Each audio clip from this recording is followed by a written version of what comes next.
그래서 이제 이사야 53장 5절은 그가 찔림은 우리의 허물 때문이요 그가 상함은 우리의 죄악 때문이라. 이제 아까 읽었죠. 그가 징계를 받음으로 우리는 평화를 누리고 그가 쩌찌게 맞음으로 우리는 나음을 받았도다.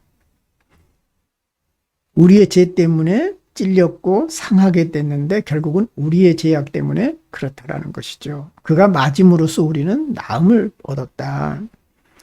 그렇다면 왜 그가 구세주가 찢기고 고통받고 상처받는가? 우리를 단순히 구해주기 위해서 그럴까요?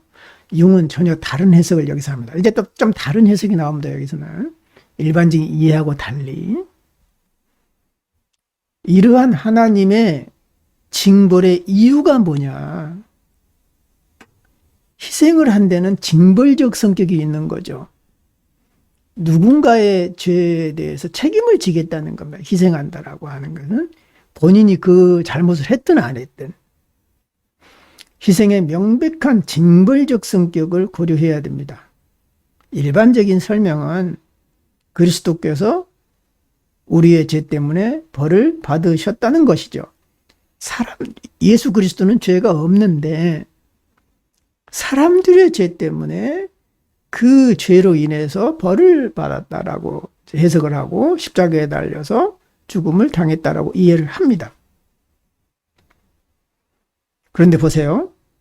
인류가 죄인이라면 반드시 인류를 처벌해야 됩니다. 죄인이 있을 때 반드시 처벌을 당해야 되는 거예요. 근데 사람들이 감당을 못하니까 하나님께서 이 땅에 그리스도로 오셔서 대신 벌을 받아 주신 거잖아요.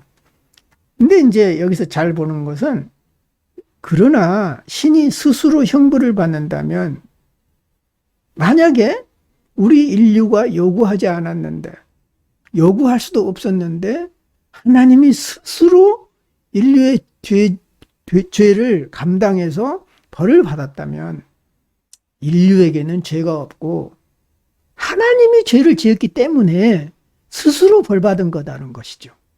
이거 상당히 이제 다른 얘기를 지금 하는 겁니다. 이제 여러분. 우리 이제 기독교인들이 보통 생각할 때는 우리가 죄를 지었기 때문에 그 죄 없는 분이 고난을 당하셨어. 이렇게 얘기를 하는데 이제 한번 다시 생각해 보자.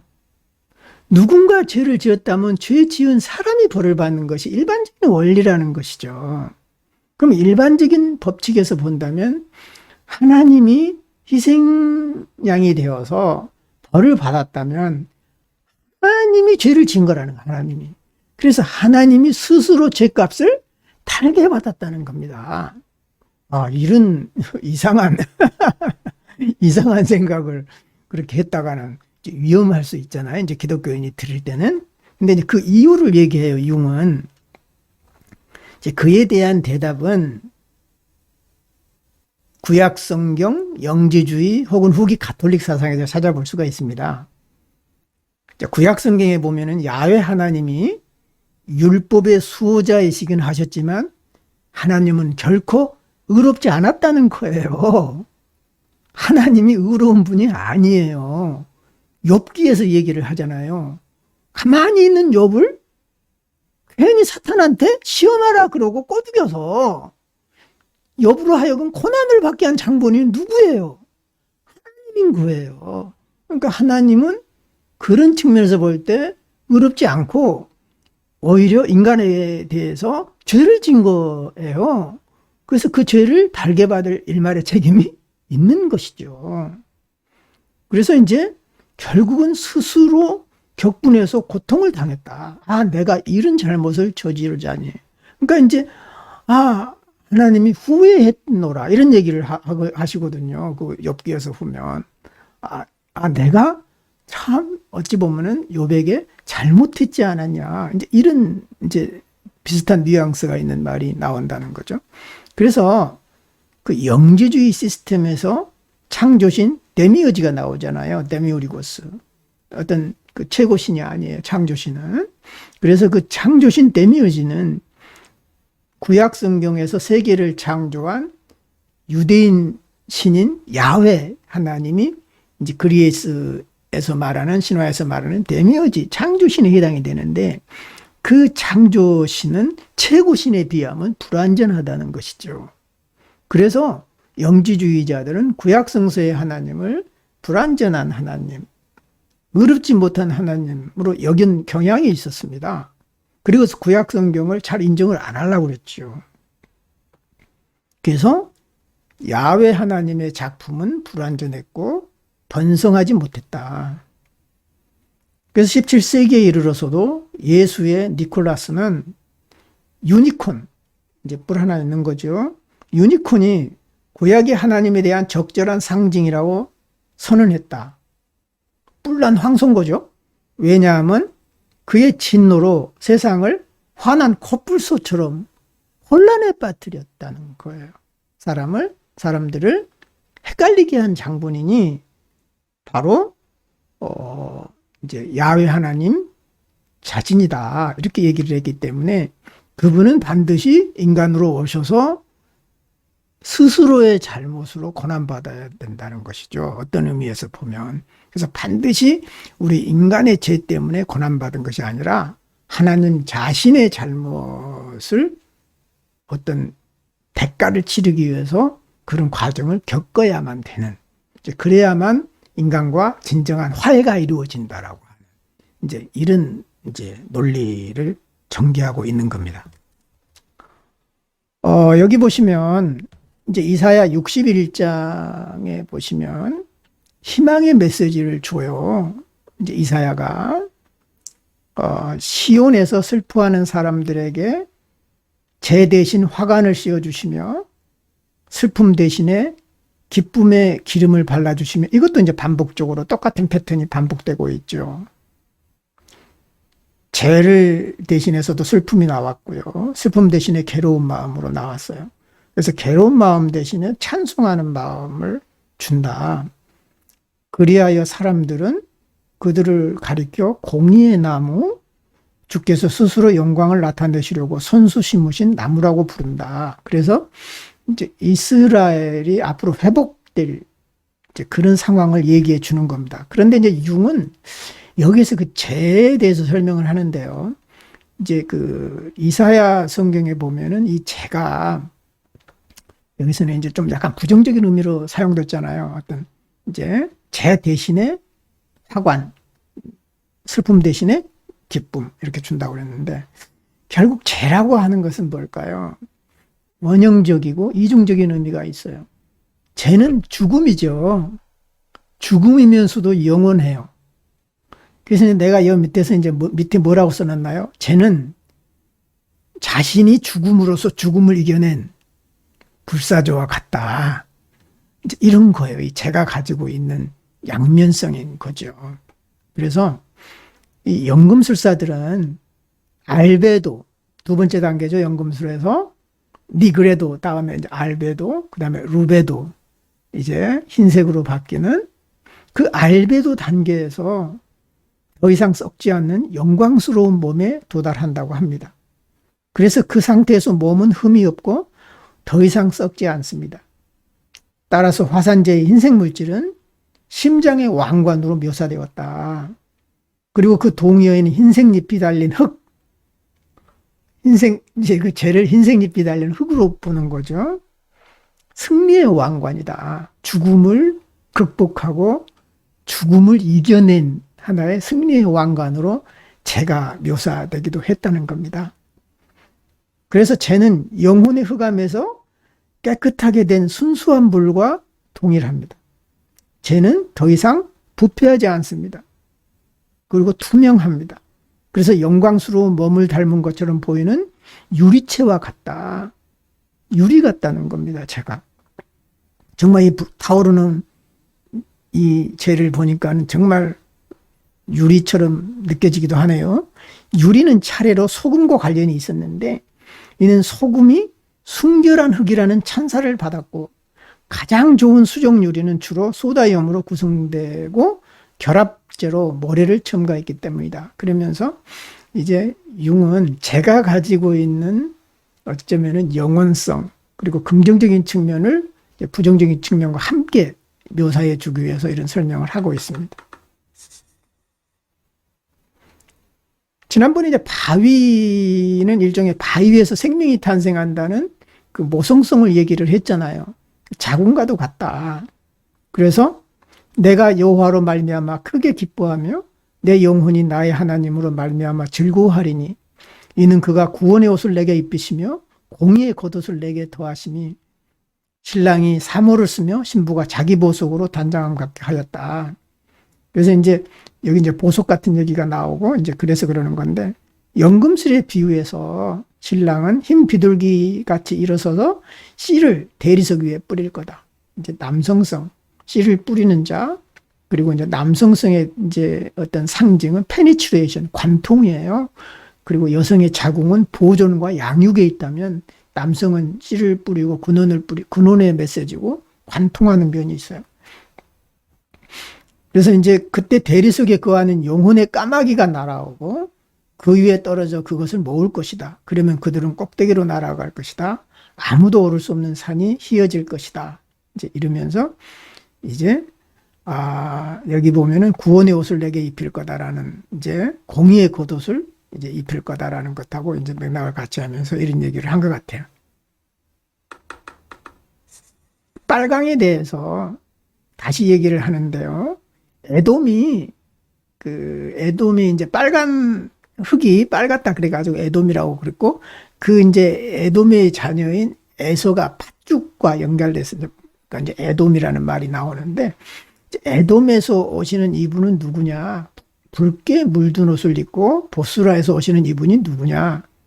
화려한 옷차림으로 권세당당하게 걸어오시는 이분이 누구냐? 그가 바로 나다. 이제 하나님이죠. 의를 마르는 자요 구원의 권능을 가진 자다. 그래서 이제 아랍어의 기운을 둔 고대 문헌은 다음과 같이 말한다. 똥더미 위에 던져진 보석. 이제 진주가 이제 똥더미 위에 이제 던져진 찾아내는 이제 그런 모습을 하는 경우가 있잖아요. 그러니까 똥 위에 던져진 보석은 완전히 더럽다. 그러나 우리가 왕관을 쓴 왕과 붉은 딸과 결혼할 때 그녀는 부드러운 불 속에서 아들을 잉태할 것이다.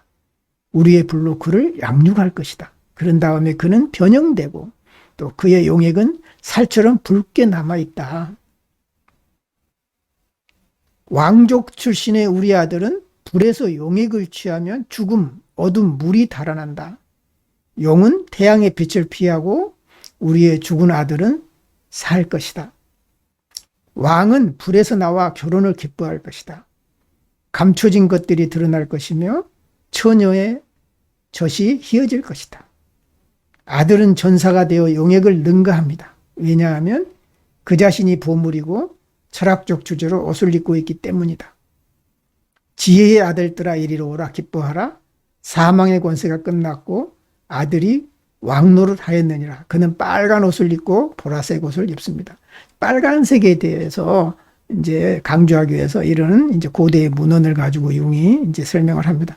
이런 얘기들을 융은 계속 찾아내 가지고 이제 고대 사람들이 어떻게 인용을 했느냐를 보여주는 거예요.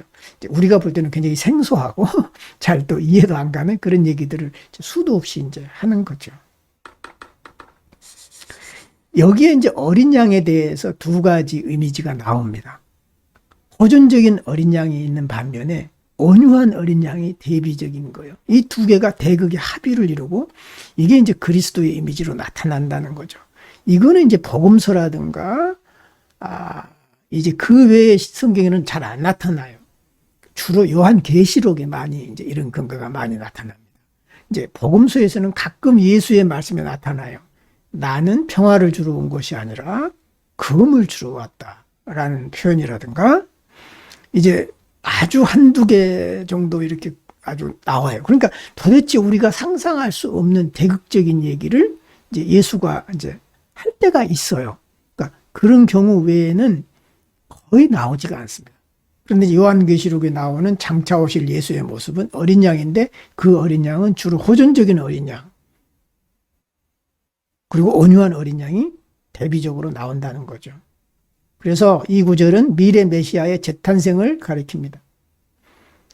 기독교의 어린 양 원형은 예상치 못한 특징을 지닌 호전적인 어린 양으로 나타나요. 또 정복자로 나타나기도 합니다. 계시록에 보면. 그래서 땅의 용사들은 그 선한 어린 양을 따라가는 것이라 그의 진노를 피해야 될 거다. 오히려 이렇게 얘기가 나오고요.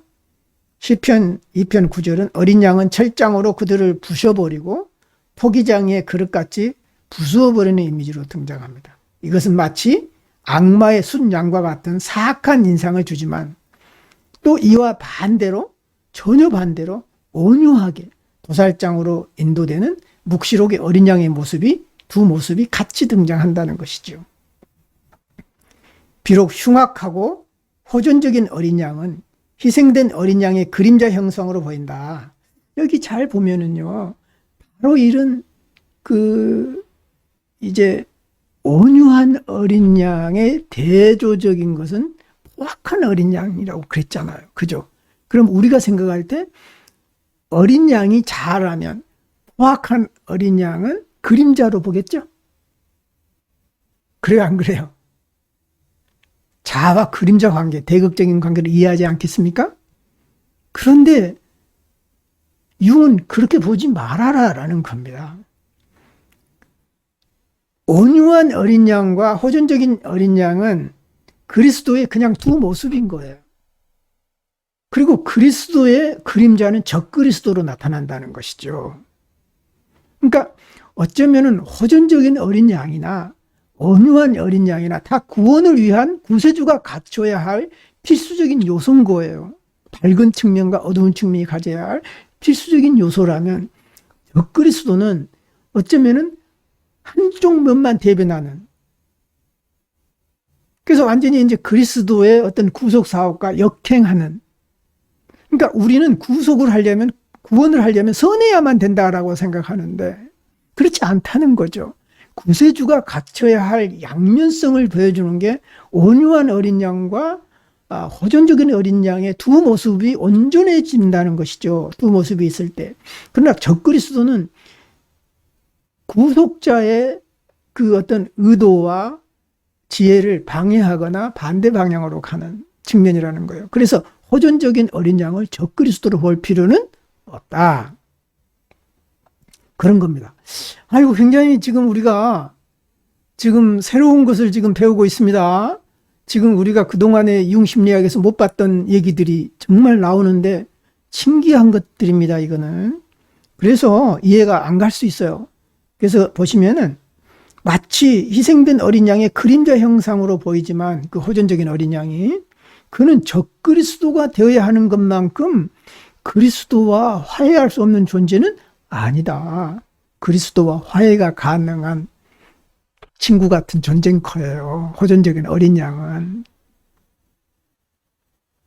그러므로 그리스도 형상의 복제는 그리스도와 적그리스도 사이에 이러한 분열로 설명될 수는 없다.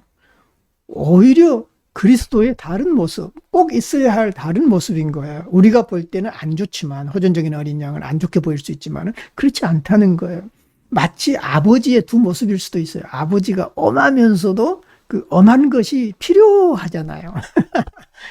나쁜 것이 애들한테는 안 좋게 보일 수 있지만 필요한, 애들을 위해서 때로는 필요한 그런 이제 거다고 이제 이해하면 좋겠어요. 그래서 그럼 왜 그리스도와 적그리스도 개념이 나왔느냐? 이런 대립적인 이해는 오히려 유대 기도인들이 로마의 압제를 의식하면서 마치 그 로마의 압제가 적그리스도처럼 느껴졌다는 것이죠.